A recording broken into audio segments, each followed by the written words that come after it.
ఈ వీడియో కనుక నచ్చితే ఖచ్చితంగా ఒక లైక్ చేయండి. ఇంకా మన ఛానల్ని ఎవరైనా సబ్స్క్రైబ్ చేసుకోకపోతే ఇప్పుడే వెంటనే సబ్స్క్రైబ్ చేసుకొని పక్కనే ఉన్న బెల్ ఐకాన్ కూడా క్లిక్ చేయండి.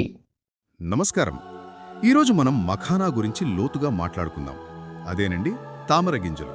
అవును, చాలా మందికి ఇవి ఉపవాసాలప్పుడు తినే డ్రై ఫ్రూట్గా తెలుసు, లేదంటే పాయసం లాంటి వాటిల్లో వాడతారు. కరెక్ట్. అయితే దీని వెనక పెద్ద కథే ఉంది అంటున్నారు కదా? నిజమే. ముఖ్యంగా షుగర్, బీపీ ఉన్న వాళ్ళకి ఇది మంచిదని, ప్రోటీన్ కూడా ఎక్కువ కాబట్టి అందరికీ మంచి పౌష్టికాహారమని మనకు తెలిసిన సమాచారం చెప్తోంది. మరి ఇంతకీ ఈ చిన్న గింజ మన ప్లేట్లోకి రావడానికి ఎంత దూరం ప్రయాణిస్తోందో ఏంటో ఆ ప్రాసెస్ చూద్దామా? తప్పకుండా. అసలు విషయం ఏంటంటే ఇది పొలాల్లో పండదు. అవునా? మరి ఎక్కడ? చెరువులు, కుంటలు ఉంటాయి కదా, వాటిల్లో అన్నమాట. అక్టోబర్లో అంటే వర్షాలు తగ్గాక చెరువులో గడ్డి అలాంటివి తీసేస్తారు. ఓకే, శుభ్రం చేస్తారు. ఆ తర్వాత నవంబర్, డిసెంబర్ నెలల్లో చిన్న నల్ల ద్రాక్షల్లా ఉంటాయి చూడండి, ఆ తామర గింజల్ని నీళ్లలో వేస్తారు. అచ్చం నల్ల ద్రాక్షలా ఉంటాయా? ఆసక్తికరంగా ఉంది. అవును. ఇక చూడండి, జనవరి, ఫిబ్రవరి వచ్చేసరికి ఆ గింజలు మెల్లగా ఆకులుగా మారడం మొదలవుతుంది. అంటే విత్తనం నుంచి ఆక. అంతే.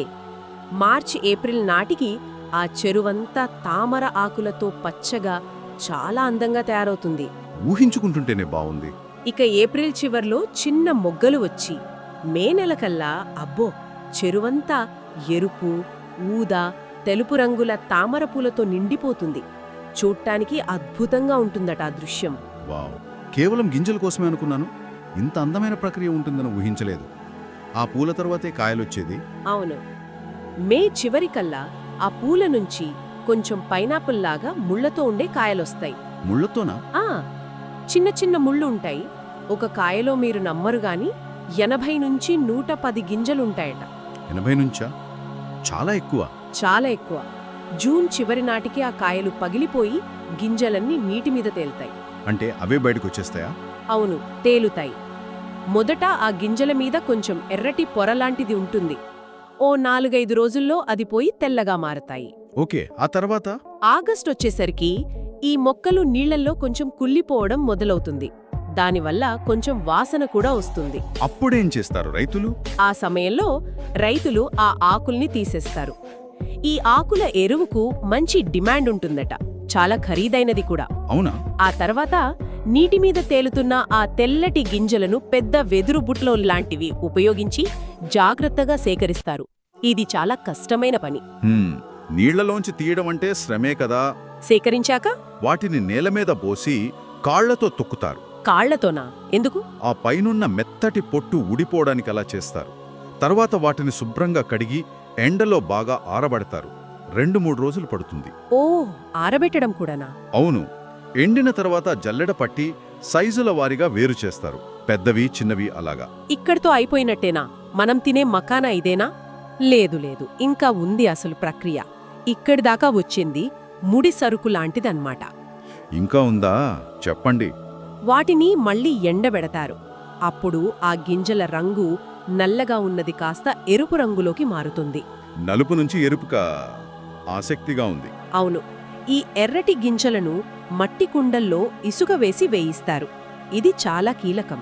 ఇసుకలో వేయిస్తారా? అవును. ఆ వేడికి లోపల మార్పు వస్తుంది. వేయించిన తర్వాత వాటిని ఒక వారం రోజులు పక్కన పెట్టి చల్లారనిస్తారు. వారం రోజులా? ఎందుకంత సమయం? దానివల్ల లోపలి గింజకి పైనున్న గట్టి పెంకుకి మధ్య కొంచెం గ్యాప్ వచ్చి తేలికగా విడిపోవడానికి వీలవుతుందన్నమాట. లోపల తేమ సర్దుకుంటుంది. అర్థమైంది. ఒక టెక్నిక్ అన్నమాట. కరెక్ట్. ఇప్పుడు అసలు ఘట్టం. చివరిగా ఈ గింజలను మళ్లీ మట్టికుండలో వేడి చేస్తారు.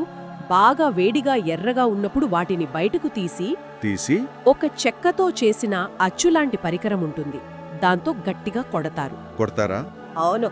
కొట్టిన వెంటనే ఆ వేడికి, ఆ ఒత్తిడికి లోపలున్న తెల్లటి గింజ ఫట్మని శబ్దం చేస్తూ బయటకొస్తుంది. ఆ నల్లటి పెంకు పగిలిపోతుంది. అబ్బా, అదా అసలు మ్యాజిక్. అంటే పాప్కార్న్ లాగా అన్నమాట, కానీ వేరే పద్ధతి. దాదాపుగా అంతే. అలా బయటకొచ్చిన తెల్లటి మఖానాను మిల్లులకు పంపిస్తారు.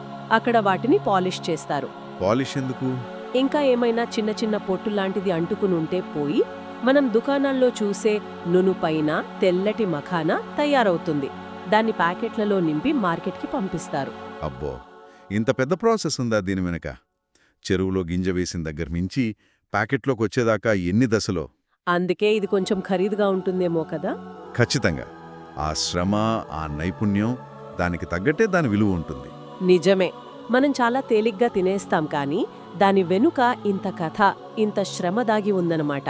ఈ విషయం తెలిసాక మఖానా తినేటప్పుడు ఆ అనుభూతే వేరుగా ఉంటుందేమో. అవును, ఆరోగ్యానికి మంచిది సరే, కానీ ఆ తయారీ విధానం వెనుక ఉన్న శ్రమను గుర్తించడం ముఖ్యమనిపిస్తోంది. మరి ఈ మొత్తం ప్రక్రియను చూస్తుంటే ఒక ఆలోచన వస్తుంది. ఏమిటది? ఇలాంటి సంప్రదాయ పద్ధతుల్లో ఎంత కష్టపడి తయారు చేసే ఆహార పదార్థాల విలువను మనం, అంటే సమాజం, సరిగ్గా గుర్తిస్తోందా? వాళ్ల శ్రమకు, నైపుణ్యానికి తగిన ప్రతిఫలం దక్కుతోందా అని? ఇది చాలా ముఖ్యమైన ప్రశ్న. కేవలం మఖానా అనే కాదు, ఇలాంటి ఎన్నో సాంప్రదాయ ఉత్పత్తుల విషయంలో ఇది ఆలోచించాల్సిన విషయమే. ఆ శ్రమకు, ఆ కళకు సరైన గుర్తింపు, ఆర్థిక భరోసా లభిస్తున్నాయా లేదా అనేది మనం తరచి చూసుకోవాలి. నిజం, ఆలోచించాల్సిన విషయం ఇది.